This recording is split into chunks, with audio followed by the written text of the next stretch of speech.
All right, so today is kind of answer day for the lab that you did yesterday for Is It Alive?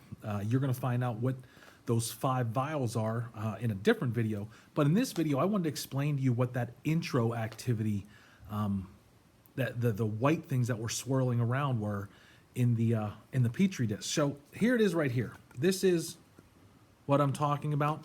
If I open it up and have a, oh, that's a big smell. Here, smell that. Can you smell it? Of course you can't. What this is called camphor. Camphor is it's a chemical, and what you saw inside the Petri dish was a chemical reaction. What I put in there was not alive. It is a chemical that, if you're familiar with Vicks Vapor Rub, my mom used it for everything. She swore if you had a headache, you rub Vicks Vapor Rub on it. If you were congested, you rubbed it on your chest, under your nose. I think if I ever broke my leg, she probably would have rubbed it on my leg to see if that would fix my leg as well. So that's all this was. It was a simple chemical reaction, and I'll show you what happens when some of these little crystals from this cube of camphor go into the water. Here you go.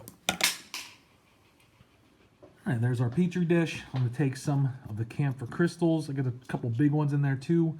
I drop them in, and then they start reacting.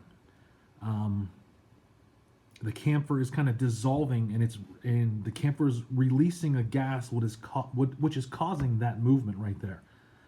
So camphor is not a living organism, although just like some of these other organisms we talked about in previous labs, they do have some properties of living organisms. But in this case, sorry, camphor is a chemical, not a living organism.